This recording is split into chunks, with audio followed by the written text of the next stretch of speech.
नमस्कार दोस्तों, स्वागत है आपका हमारे YouTube चैनल जीके ट्रैकर पे। देखिए फ्रेंड्स, आज की वीडियो में हम बात करेंगे जो हमारी एक सीरीज है टॉप जीके एमसीक्यू सीरीज, जिसमें हम आपके जीके के प्रीवियस ईयर के जो क्वेश्चंस होते हैं उनको यहाँ पर एक्स्ट्रा फैक्ट के साथ कवर करते हैं। सिर्फ क्वेश्चन आंसर को यहाँ पर कवर नहीं करते, इनसे रिलेटेड आपके जितने एक्स्ट्रा फैक्ट होते हैं उनको क्लियर करते हुए चलते हैं, क्वेश्चन के साथ आपके कॉन्सेप्ट को भी क्लियर करते हुए चलते हैं। इससे आपके प्रीवियस ईयर के जो क्वेश्चन हैं वो सॉल्व हो जाते हैं, उनके साथ हम फैक्ट को देखते हैं तो आपका साथ में रिवीजन भी हो जाता है और इस क्वेश्चन से क्या क्या और क्वेश्चन बन सकते हैं वो भी आपका क्लियर होते हुए चलता है। ये हमारी इस सीरीज की 58वीं क्लास है। अगर आपने इससे पहले की क्लासेस को नहीं देखा है, आप उनको प्लेलिस्ट में जाके देख सकते हैं। साथ में एक और चीज, जैसे मैंने कल कहा था कि जल्द आपकी जो दृष्टि क्विक बुक की सीरीज हमने शुरू करी थी जीके की टॉपिक वाइज डीप क्लासेस, उनकी क्लासेस आपकी शुरू होंगी, तो कल से आपकी उसकी क्लासेस आने लगेंगी।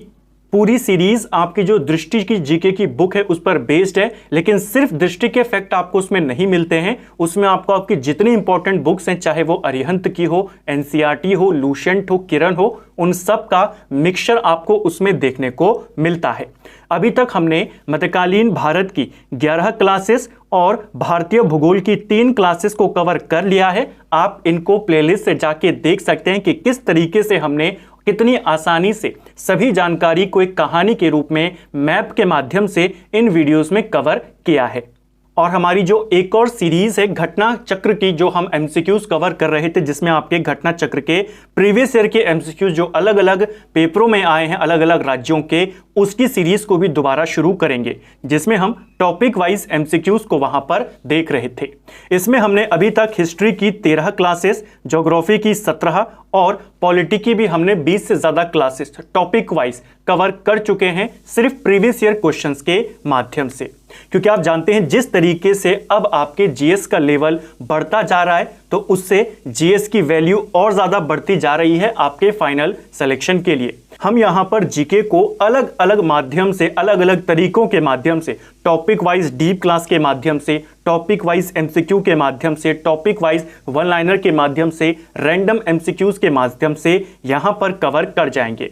जब आप एक ही चीज को अलग अलग तरीकों से कवर करते हैं तो आपको पढ़ाई में इंटरेस्ट भी आता है और साथ में आपकी जो सारी चीजें होती है, क्योंकि हर चीज में आपको कुछ नया देखने को मिलता है, नए फैक्ट्स मिलते हैं, तो आपका रिवीजन भी साथ साथ में चलता रहता है। ऐसे ही करके हमने हमारे उत्तराखंड को भी कवर किया था, तो उसी प्रकार अब हम हमारे जीएस को भी इसी प्रकार यहां पर मजबूत करेंगे।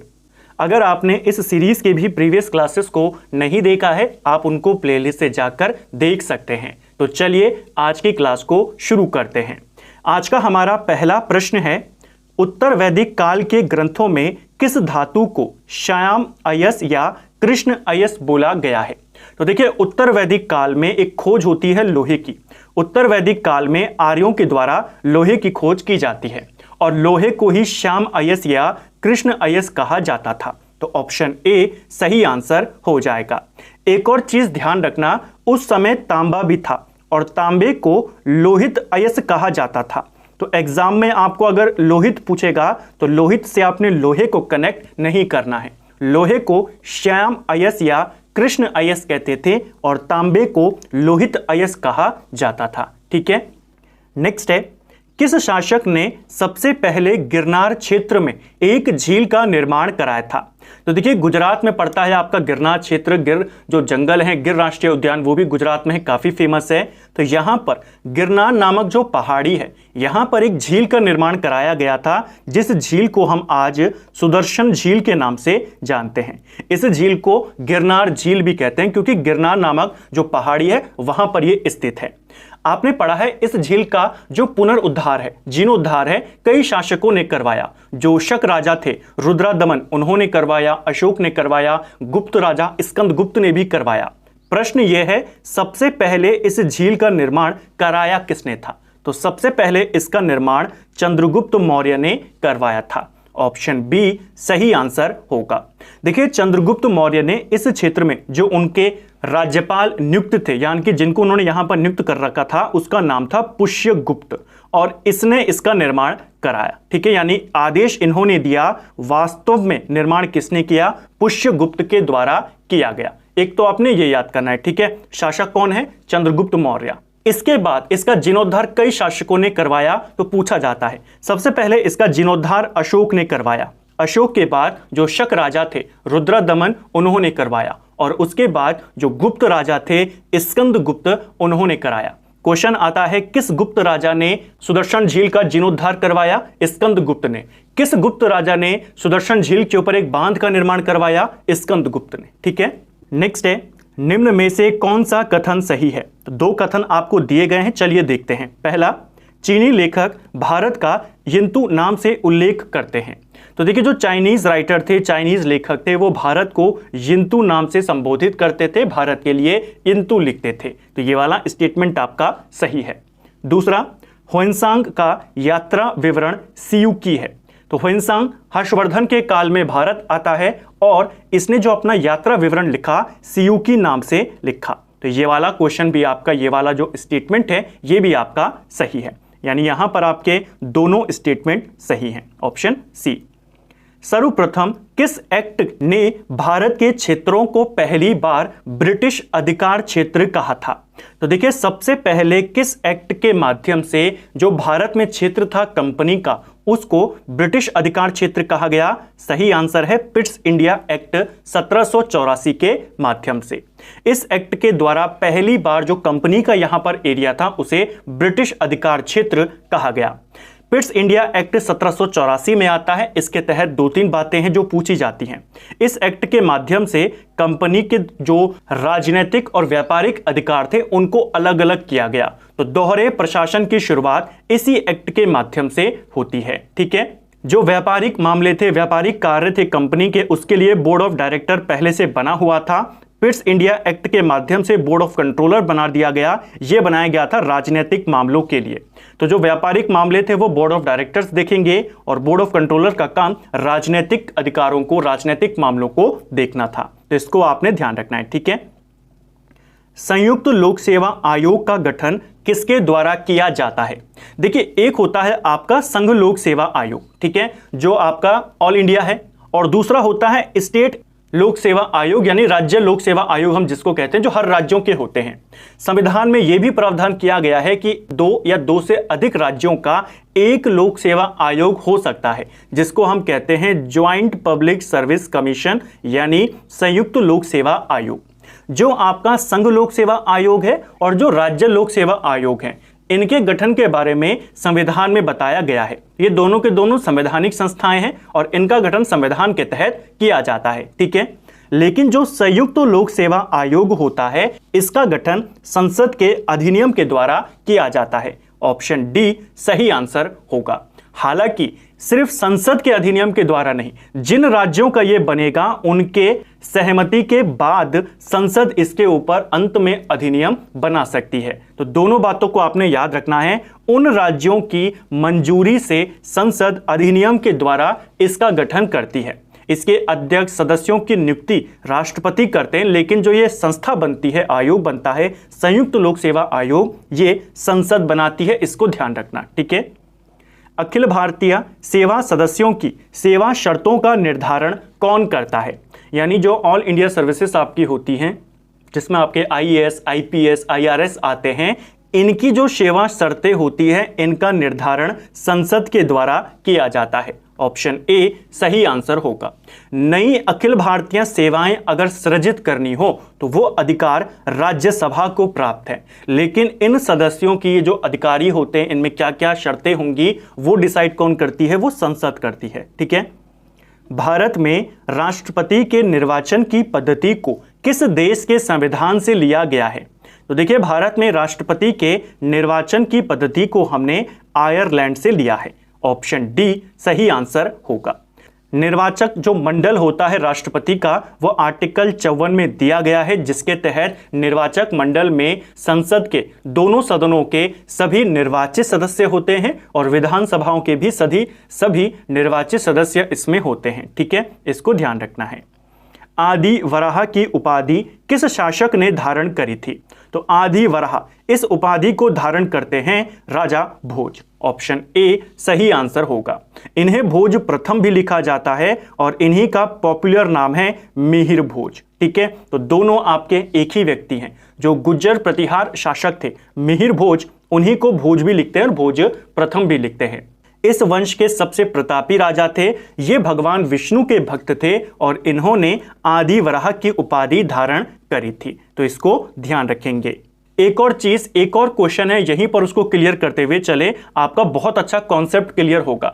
हम एक चीज पढ़ते हैं त्रिपक्षीय संघर्ष के बारे में। आपने पढ़ा होगा कि त्रिपक्षीय संघर्ष किस किस के बीच में हुआ था। तो 3 वंशों के बीच में हुआ था त्रिपक्षीय संघर्ष।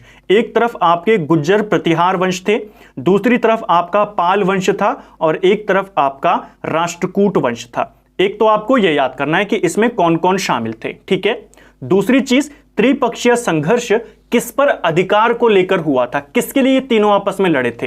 ये तीनों आपस में लड़े थे कन्नौज के लिए। ठीक है, और एक क्वेश्चन आता है कि अंततः कन्नौज जीता किसने? हम तो पढ़ते हैं कि ये तीनों लड़े, आखिर में जीता कौन? तो जीते थे प्रतिहार, और प्रतिहार में उस समय शासक कौन था? मिहिर भोज उस समय शासक थे। तो इस चीज को आपने ध्यान रखना। मिहिर भोज से आपका ये वाला क्वेश्चन भी क्लियर यहां पर हो जाएगा। जो मिहिर भोज थे उन्होंने पाल नरेश जो उस समय था देवपाल, उसको हराया और राष्ट्रकूट जो शासक था कृष्ण द्वितीय, उसको पराजित किया और कन्नौज पर अधिकार कर लिया। यानी अंततः इस पर कौन जीता? त्रिपक्षीय संघर्ष में विजेता कौन रहे? गुज्जर प्रतिहार रहे, और इसी ने कन्नौज को अपनी राजधानी भी बनाया। तो आपका पूरा जो कॉन्सेप्ट था त्रिपक्षीय संघर्ष का एक छोटा सा हिस्सा जो इनसे जुड़ा हुआ है वो हमने यहां पर देखा। जल्द हम एक सीरीज और शुरू करेंगे जिसमें आपके जो इंपॉर्टेंट घटनाएं हैं, जैसे ये त्रिपक्षीय संघर्ष है, इसके अलावा और भी जो आपके इंपॉर्टेंट टॉपिक्स हैं, उनको एक शॉर्ट शॉर्ट में कवर करेंगे। 10 से 12 मिनट का वो वीडियो होगा और उसमें आपकी पूरी डिटेल में आपको कहानी के माध्यम से समझा दूंगा कि क्या था त्रिपक्षीय संघर्ष, कौन कौन इसमें लड़े, 6 चरणों में युद्ध हुआ, कौन इसमें भाग लेते हैं, सारी बातें, ताकि आपको चीजें और अच्छे से क्लियर होते रहें। नेक्स्ट है, निम्नलिखित में से कौन सही क्रम में है? अब यहां पर आपको उत्तर मुगल कालीन शासक यहां पर दिए गए हैं। औरंगजेब के बाद जो सारे शासक आए उनको उत्तर मुगल कालीन शासकों में माना जाता है। तो उनका क्रम आपने यहां पर सही लगाना है। पहले यहां पर देख लेते हैं कि क्या इनका क्रम है। देखिए, औरंगजेब के बाद राजा बनता है बहादुर शाह प्रथम। इसका टाइम पीरियड आप देख सकते हैं। जहांदर शाह 1712 से लेकर 1713, फर्रुखसियार, मोहम्मद शाह रंगीला, अहमद शाह, आलमगीर द्वितीय, शाह आलम द्वितीय, अकबर द्वितीय और बहादुर शाह जफर या बहादुर शाह द्वितीय। तो ये थे आपके उत्तर मुगल कालीन शासक। इनके वर्षों को आपको देखना है कि कौन कब किसके बाद शासक बना, क्योंकि ये ज्यादा पॉपुलर नहीं है। तो इनका क्रम लगाने को आता है जैसे यहां पर पूछा गया। अगर आप देखेंगे सही क्रम यहां पर कौन सा है, तो सही क्रम है आपका ऑप्शन डी। जहांदर शाह 1712 से लेकर 1713 तक रहा, फर्रुखसियार 13 से लेकर 19 तक रहा, मोहम्मद शाह 19 से 48 तक और शाह आलम 59 से लेकर 1806 तक शासक रहा। नेक्स्ट है, गोखले के राजनीतिक दर्शन का मूल आधार क्या था? तो देखिए, जो आपके गोपाल कृष्ण गोखले थे, इनके राजनीतिक दर्शन का मूल आधार पूछ लिया गया है। इनको लेकर वैसे भी क्वेश्चन आते रहते हैं, लेकिन जैसा पैटर्न है कि आपका थोड़ा सा और डीप पूछ लेता है, नए नए क्वेश्चनों को पूछे जा रहे।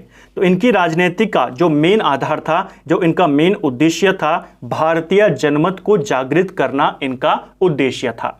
गोपाल कृष्ण गोखले महात्मा गांधी के राजनीतिक गुरु थे। क्वेश्चन आता है महात्मा गांधी के राजनीतिक गुरु कौन थे? आप कहेंगे गोपाल कृष्ण गोखले। गोखले जी के द्वारा एक संस्था बनाई गई थी, servant of India society, Bharat सेवक समाज या भारत सेवक संघ भी इसको कहीं कहीं पर लिखा गया है। इसका गठन इन्होंने 1905 में बंबई में किया था। इसको भी ध्यान रखेंगे, ठीक है। 1905 में कांग्रेस का एक अधिवेशन होता है बनारस में, उसकी अध्यक्षता गोपाल कृष्ण गोखले करते हैं। सुरेंद्र नाथ बनर्जी ने किसे बंगाल में आधुनिक सभ्यता के अग्रदूत एवं अपनी जाति के पिता कहा था? तो देखिए सुरेंद्र नाथ बनर्जी की अगर हम बात करें, जो उस समय ब्रिटिश सिविल सेवा होती थी उससे बर्खास्त होने वाले पहले अधिकारी थे सुरेंद्र नाथ बनर्जी। ठीक है, सुरेंद्र नाथ बनर्जी ने आनंद मोहन बोस के साथ मिलकर 1876 में एक संस्था बनाई थी इंडियन एसोसिएशन के नाम से, जिसको हिंदी में भारत संघ कहते हैं, और इसी इंडियन एसोसिएशन को कांग्रेस की पूर्ववर्ती संस्था कहा जाता है। तो काफी इंपॉर्टेंट व्यक्ति हैं सुरेंद्र नाथ बनर्जी। इनको लेकर अभी और फैक्टों को देखेंगे, पहले प्रश्न पे आते हैं। इन्होंने बंगाल में आधुनिक सभ्यता का अग्रदूत और अपनी जाति का पिता हेनरी विवियन डेरोजियो को कहा था। ऑप्शन डी सही आंसर होगा। हेनरी विवियन डेरोजियो कौन है? यंग बंगाल आंदोलन का नेतृत्व करता। क्वेश्चन आता है ना आपसे कि यंग बंगाल आंदोलन किसके नेतृत्व में चला? वो थे हेनरी विवियन डेरोजियो, और इनको बंगाल में आधुनिक सभ्यता का अग्रदूत और अपनी जाति का पिता किसने कहा? सुरेंद्र नाथ बनर्जी ने। जो हेनरी विवियन डेरोजियो हैं, इनको आधुनिक भारत का पहला राष्ट्रवादी कवि भी कहा जाता है। ठीक है, तो ये भी काफी इंपॉर्टेंट व्यक्ति हैं। एक क्वेश्चन से आपके बनर्जी से रिलेटेड क्वेश्चन, डेरोजियो से रिलेटेड क्वेश्चन यहां पर क्लियर हो गए। तो इनको नोट करते हुए आप जरूर चले, क्योंकि कई सारे फैक्ट होते हैं जो आपको सिंगल एक बुक में नहीं मिलेंगे, और अगर एक बुक में मिलेंगे भी तो आपको अलग अलग जगहों पर मिलेंगे। इस सीरीज में मैं आपको उस क्वेश्चन से जुड़े हुए सारे तथ्यों को अलग अलग बुक्स का, अलग अलग सोर्सेज का एक जगह पर लिंक करते हुए बता देता हूं, ताकि आपको चीजें आसानी से याद हो जाएं। तो इस क्वेश्चन को आपने ध्यान रखना है। सुरेंद्र नाथ बनर्जी की बात करते हैं। हमने कहा सिविल सेवा से बर्खास्त होने वाले पहले भारतीय थे सुरेंद्र नाथ बनर्जी। इन्होंने सिविल सर्विसेज आंदोलन का नेतृत्व भी किया। क्वेश्चन आएगा सिविल सर्विस आंदोलन किसने चलाया था? सुरेंद्र नाथ बनर्जी ने चलाया। राजनीतिक सुधारों को लेकर विरोध करने वाले भी पहले व्यक्ति कौन थे? सुरेंद्र नाथ बनर्जी। ठीक है, 1877 में इन्होंने एक प्रेस एसोसिएशन का भी गठन किया था, जिसका नाम था नेटिव प्रेस एसोसिएशन। दिल्ली में इन्होंने इसको बनाया था। 1895 और 1902 में कांग्रेस के 2 बार इन्होंने अध्यक्षता भी करी। ठीक है, किनके प्रयत्नों से सम्मति आयु अधिनियम 1891 पारित हुआ था? तो देखिए, सम्मति आयु अधिनियम जिसको कहा जाता है एज कंसेंट एक्ट, ये पारित हुआ था 1891 में, और इस एक्ट के माध्यम से जो 12 वर्ष से कम उम्र की बालिकाएं थी उनके विवाह पर रोक लगा दी गई थी। ये एक्ट आता है 1891 में। किसके प्रयासों से आया था? बहरामजी एम मालाबारी के प्रयासों से आया था। ठीक है, एक एक्ट आया था इससे पहले 1872 में, क्वेश्चन आया भी है पेपर में, native marriage act. Native marriage act में जो 14 साल से कम उम्र की बालिकाएं थी उनके विवाह पर प्रतिबंध लगा दिया था। हालांकि ये एक्ट ज्यादा सफल नहीं हुआ, उसके बाद भी बाल विवाह लगातार होते जा रहे थे। जिसके खिलाफ आंदोलन कर रहे थे, आवाज उठा रहे थे, बहरामजी एम मालाबारी, और इन्हीं के प्रयासों से 1891 में एक एक्ट आया, सम्मति आयु अधिनियम, और इसके तहत 12 वर्ष की कम उम्र की जो महिलाएं हैं उनकी शादी पर बैन लगा दिया गया। तो इसको आपने ध्यान रखना है। ठीक है, नेक्स्ट है, बर्मा को भारत से पृथक कब किया गया था?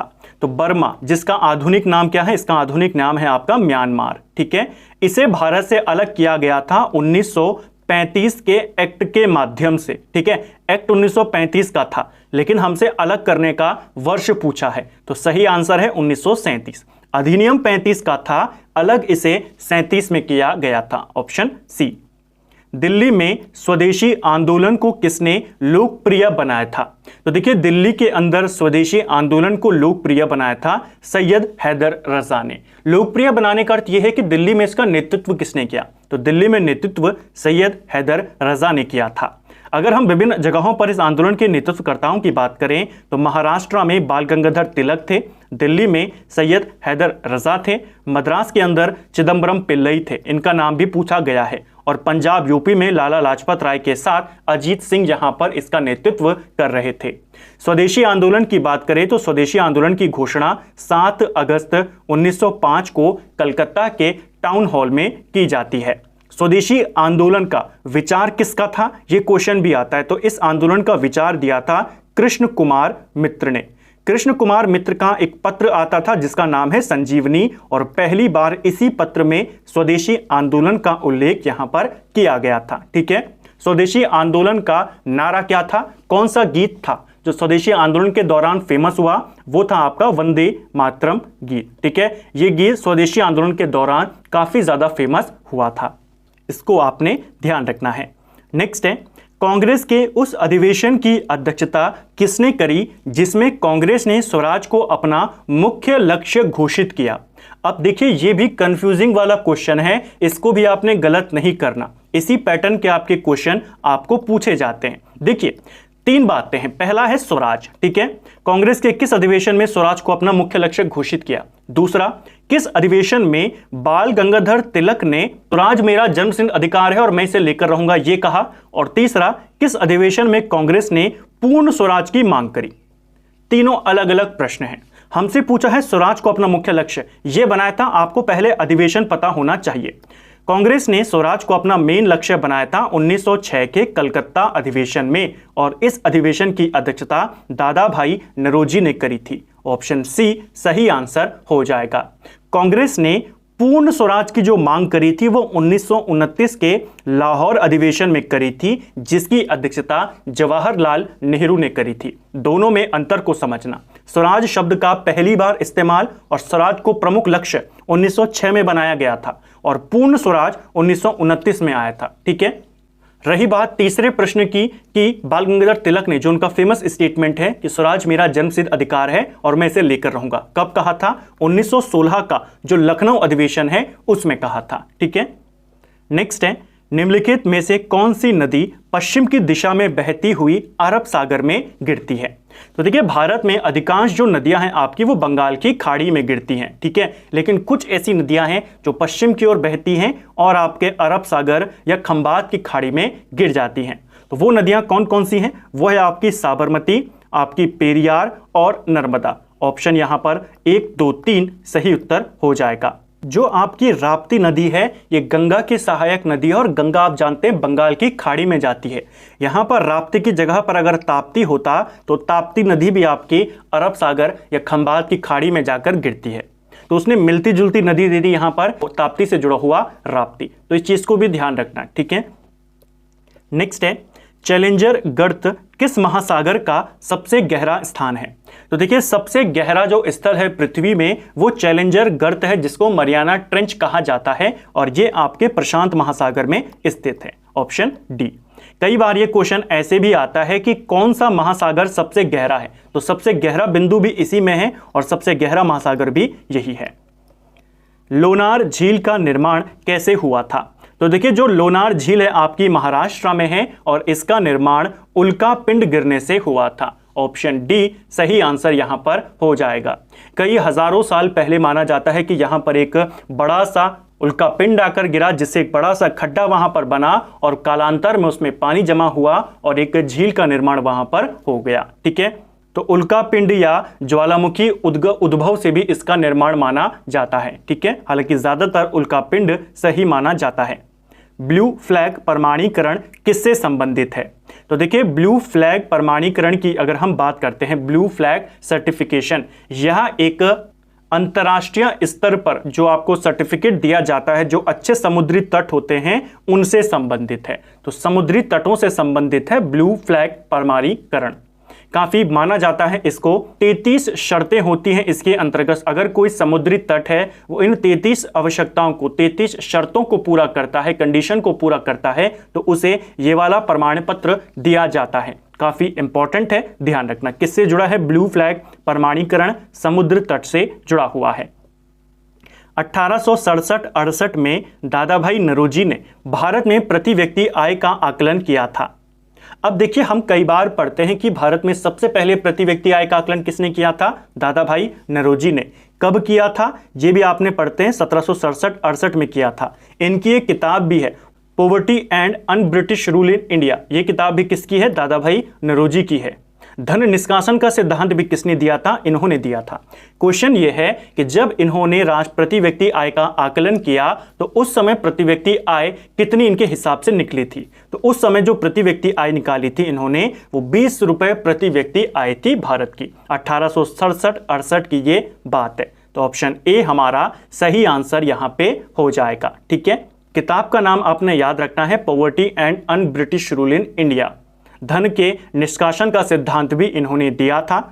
इनको भारत का ग्रैंड ओल्ड मैन भी कहा जाता है। ब्रिटिश संसद में पहुंचने वाले, उसका चुनाव जीतने वाले एशिया के पहले व्यक्ति थे दादा भाई नौरोजी। 1892 में लिबरल पार्टी की टिकट पर फिन्सबरी से ये चुनाव जीते थे। हाउस ऑफ कॉमन्स में ये गए थे। ठीक है, तो इनको लेकर भी क्वेश्चन लगातार पूछे जाते रहते हैं। तो फ्रेंड्स, ये था हमारी सीरीज है टॉप जीके एमसीक्यू सीरीज, जिसमें हम आपके प्रीवियस ईयर क्वेश्चंस को कॉन्सेप्ट के साथ क्लियर करते हुए चलते हैं। उम्मीद करता हूं आपको आज का वीडियो पसंद आया होगा। कई सारे क्वेश्चंस, कई सारी जो इंपॉर्टेंट घटनाक्रम हैं वो आपको यहां पर क्लियर हुई होंगी। अगर आपको ये वीडियो पसंद आया है तो वीडियो को लाइक करें। अगर आप चैनल पर पहली बार आए हैं तो चैनल को सब्सक्राइब करें, दोस्तों के साथ शेयर करें। वीडियो कैसा लगा कमेंट बॉक्स में हमें ज़रूर बताएं। साथ में अगर आप जीके की जो इंपॉर्टेंट बुक्स हैं उनको क्विक राउंड में कवर करना चाहते हैं, क्विक फॉर्मेट में कवर करना चाहते हैं टॉपिक वाइज, तो उसके लिए आप हमारे सेकंड चैनल ट्रेंडिंग जीके को भी फॉलो कर सकते हैं। उसमें हम सबसे पहले युक्ति सार संग्रह को टॉपिक वाइज कवर कर रहे हैं।